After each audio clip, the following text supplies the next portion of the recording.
Greetings, हरे कृष्णा। तो topic है दोपहर के वक्त की उनकी दिल की बातें। ठीक है, हमने लिया है टैरो। तो करते हैं टैरो से shuffling. Let's go, let's go and देखते हैं आज हमें कौन से कार्ड्स मिलते हैं। ओके, तो यहाँ पे हमें कुछ कार्ड्स मिल चुके हैं। लेट्स सी कि वो कार्ड्स क्या है। जो पहला कार्ड हमें मिला है वो है एट ऑफ वॉन्ड्स, देखिए एरीज, लियो, सैज। ठीक है, ये एनर्जी में यहाँ पे मिली है। अगर हम इसकी बात करें तो ये पर्सन वही एवरीथिंग, हर चीज को लाइटली ले रहा है। ओके, किसी भी चीज को सीरियसली नहीं ले रहा है। एंड हो सकता है आप इनको डांटे या फिर कहे कि भाई आप किसी भी बात को सीरियसली क्यों नहीं ले रहे हो। ओके, ये चीज यहाँ पे हो रही है। आप ये पर्सन ज्यादा से ज्यादा आपके साथ समय बिताना चाहता है। बाय चांस अगर आप इनके साथ अभी नहीं हो या फिर मिल नहीं पा रहे हो, अलग अलग शहर में हो या फिर अनबन हो चुकी हैं, तो ये पर्सन पॉसिबिलिटी बहुत है, ऑलमोस्ट 80%, कि आपके बारे में बहुत सोचेगा।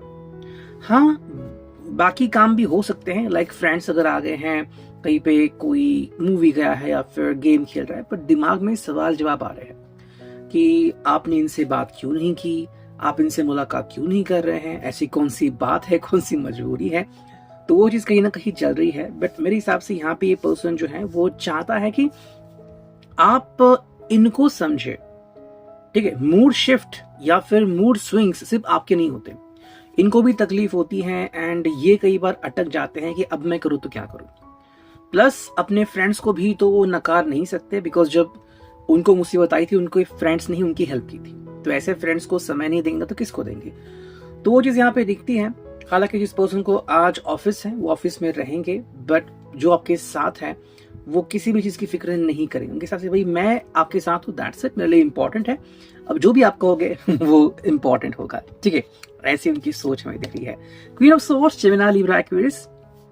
अगर हम ये देखते हैं तो इनके हिसाब से चीजें जो है वो बहुत ही क्रिस्टल क्लियर है। ये आपके साथ बैठ के कम्युनिकेशन करना चाहते हैं। हालांकि यहाँ पे हमें दो राहें दिख रही हैं। पहली राह ये है कि बहुत ही कैजुअल टॉक होगा, कि भाई ऐसे ही कुछ भी बातें, क्या चल रहा है दिन में, जिंदगी में क्या चल रहा है, चंद्रयान का क्या हो गया है, वैसी चीजें करना। बट ये एक तरफ है। दूसरी जो बात है, जो दूसरी राह है, वो है बहुत ही मैच्योर टॉक। वो मे बी रात के वक्त हो सकता है, जो आप दोनों शायद डिनर के टाइम मिले, या फिर अगर आप फोन पे बातें कर रहे हो कि भाई क्या सोचा है आपने, या फिर आप क्या डिसाइड करने वाले हो। किसी किसी के लिए शादी करना बहुत ही इजी होता है कि भाई चलो हमने मुहूर्त निकाला या फिर फैमिली से बात की, अब वेल सेटल्ड है तो शादी करते हैं। कई लोग आपको से मिलते हैं कि भाई हमें तो पहली नजर में प्यार हो गया और हमारी शादी भी हो गई। तो बहुत ही इजीली एक्सप्रेस करते हैं वो। लेकिन इन जनरल अगर हम बात करें तो चीजें बहुत ही अलग होती है। ठीक है, यानी कि जो कपल होते हैं, चाहे फिर आप उसे लव मैरिज कहे, अरेंज मैरिज कहे, शादी से पहले, शादी के बाद कई सारे ऐसे मोमेंट्स आते हैं कि सोचना पड़ता है कि अब हम क्या करें, बिकॉज हम किसी और के ऊपर रिस्पॉन्सिबिलिटी नहीं थोप सकते। एक बार शादी की है या फिर शादी का बारे में सोचा है, तो अब जो भी रिस्पॉन्सिबिलिटी वो हमें निभानी है, वो चीजें यहाँ पे होती। तो एक तरफ तो ये ऐसी तरह दिख रही है कि बहुत ही इजी टॉक होगा कि मान लो कोई मुसीबत है ही नहीं। दूसरी तरफ ये व्यक्ति बहुत ज्यादा सोच रहा है, इसके साथ आप भी सोच रहे हो, दोनों मिलकर कोई ना कोई सोल्यूशन या समाधान निकालने की कोशिश करते हुए हमें यहाँ पे दिखता है। नेक्स्ट कार्ड है king of swords, Gemini, king of wands, Aries, Leo, sage. अगर हम इसकी बात करें तो ये पर्सन जो है आपको कह रहा है कि भाई मैं तो आपके साथ हूँ, ठीक है, एंड मेरा पैशन भी आपके साथ है। बट यहाँ पे शायद लग रहा है कि वो अपना किसी दूसरे पैशन को भी फॉलो करना चाहता है। जैसे कि मान लो ये अच्छे राइटर है या फिर ये अच्छे सिंगर है, ओके, या फिर कोई स्क्रिप्ट तय करते हैं, तो साइड बिजनेस भी वो कुछ ना कुछ करना चाहते हैं। ये क्यों? ताकि फर्स्ट ऑफ ऑल आप इंप्रेस हो जाए कि इनमें इतना हुनर है, सेकंड इनका नाम हो जाए। ठीक है, लोग इनको जाने पहचाने और आप भी कहे कि भाई इनकी प्रतिभा के कारण इनको और ज्यादा लोग पहचान रहे हैं। सेकेंडली उनके हिसाब से भाई कहीं ना कहीं पे इनका जो समय है वो सही तरीके से इन्वेस्ट नहीं हो रहा है।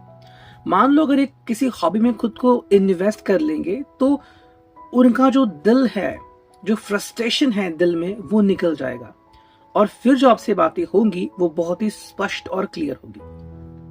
आजकल अगर आप देख रहे हो कि उनका जो ऑफिस का स्ट्रेस है या फिर जिंदगी में बातें नहीं बन रही, वो अगर आपके ऊपर ही निकल रहा है और आप कह रहे हो कि आप थोड़े से बदल गए हो, तो ये जो बदलाव है वो क्यों आ गया है? बिकॉज ये किसी के सामने वो शेयर नहीं कर पाते।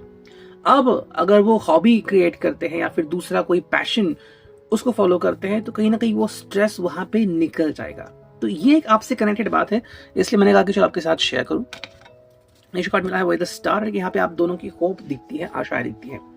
तो स्टार का मतलब है कहीं ना कहीं चाहते हैं कुछ चीजें करना, बट मेरे हिसाब से यहाँ पे आपकी तरफ से एडजस्टमेंट करनी जरूरी है। एडजस्टमेंट मतलब क्या है? देखो भैया, आप दोनों का निजी फैसला होगा। जैसे कि मान लो ये कह रहे हैं कि हम यहाँ से शिफ्ट हो गए, मान लो ए से लेके बी तक पॉइंट है या फिर सी तक पॉइंट है।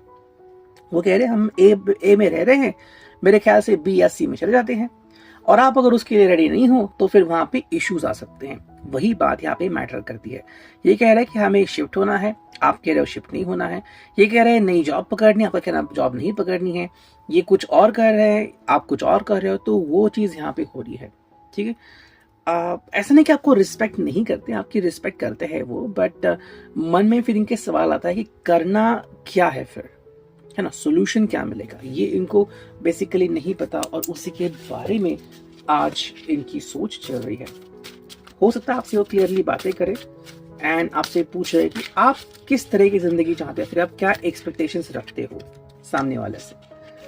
साइलेंट मोड यहाँ पे कार्ड आ गए, तो कहीं ना कहीं अगर वो आपसे बात नहीं कर रहे हैं तो आज आप थोड़ा सा उनका साइलेंस भी फॉलो करोगे। जैसे मैंने कहा था ना पहले कार्ड में कि जो भी हो जाए दुनिया में मुझे परवाह नहीं है, मैं बस आपके साथ समय बिताऊंगा।